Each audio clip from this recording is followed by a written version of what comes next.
ये गुण सीखना बाकी रह गया है दोस्तों अहिल्या का अपने गुरु मल्हार सरकार से। नमस्कार, स्वागत है आपका आपके अपने चैनल हंग्री स्पिरिट्स में। हंग्री स्पिरिट्स देख रहे सारे दर्शकों का मैं अंजू शर्मा दिल से स्वागत करती हूँ। तो दोस्तों, मल्हार सरकार में सारे गुण हैं। उनको लोगों से बात करना तो बहुत ही अच्छा आता है, लोगों को बहलाना भी आता है, गुस्सा करना भी आता है, नीति भी आती है हर तरह की, चाहे वो कूटनीति हो, चाहे रणनीति हो, चाहे कोई भी नीति हो। मतलब सर्व गुण संपन्न है मल्हार सरकार। और एक गुण जो है वो खास है उनके अंदर, जो हमें इस एपिसोड में देखने को मिला, और वो गुण अहिल्या में हो तो अहिल्या भी मल्हार सरकार की तरह पूरी तरह से सर्व गुण संपन्न हो जाएगी। चलिए बात करते हैं, मगर पहले वही गुजारिश, जिन्होंने अभी तक चैनल को सब्सक्राइब नहीं किया है कर लीजिए, साथ में दोस्तों बेल आइकन दबाइएगा ताकि आपको हमारे वीडियोस के नोटिफिकेशन मिलते रहे। मल्हार सरकार को पता है अहिल्या क्या करने जाने वाली है। अहिल्या की सारी स्कीम उनको पता है, कैसे वो जाने वाली है।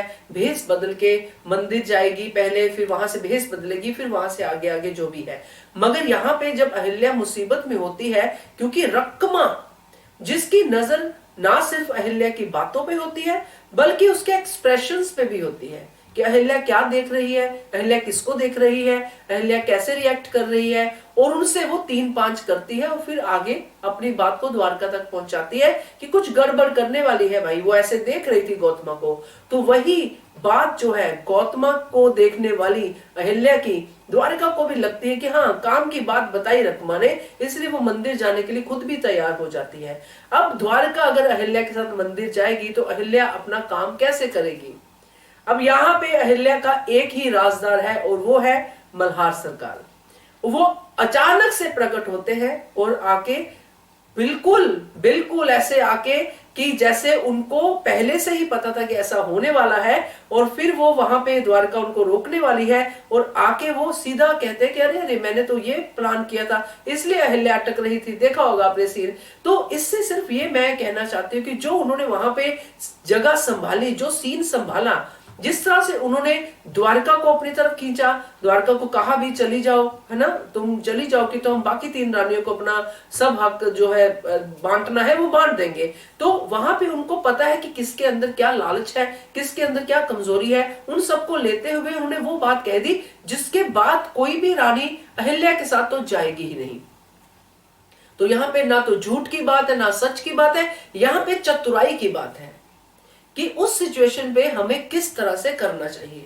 अहिल्या जबकि फंबल कर रही थी, अहिल्या क्योंकि वो झूठ बोल नहीं सकती है, उसकी नेचर में नहीं है, मगर आगे बढ़ने के लिए, आगे जाने के लिए, जैसे कि मल्हार सरकार ने कहा कि देश की रक्षा करने के लिए अगर हम झूठ बोलते हैं तो वो भी पुण्य का काम करता है। तो वो अहिल्या अब धीरे धीरे सीखेगी, क्योंकि ये सामने की बात है। अहिल्या के सामने ही जिस तरह से एक्टिंग करके मल्हार सरकार ने सारी की सारी रानियों को वहां पे रोक लिया, जबकि एक ही जाने के लिए तैयार थी, मगर उन्होंने सबको वहां पे रोक लिया और अहिल्या को अकेले जाने के लिए रास्ता बिल्कुल साफ कर दिया।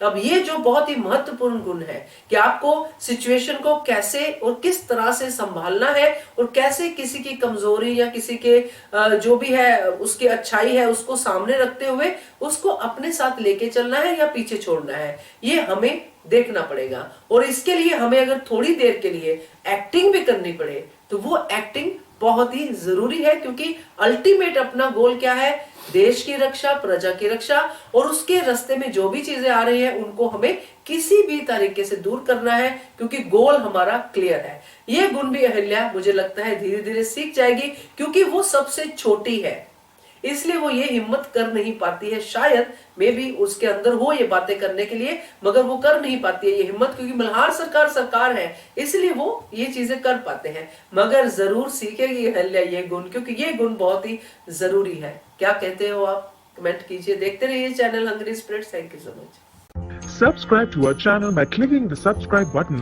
Click the bell button and enjoy the latest uploads from our channel.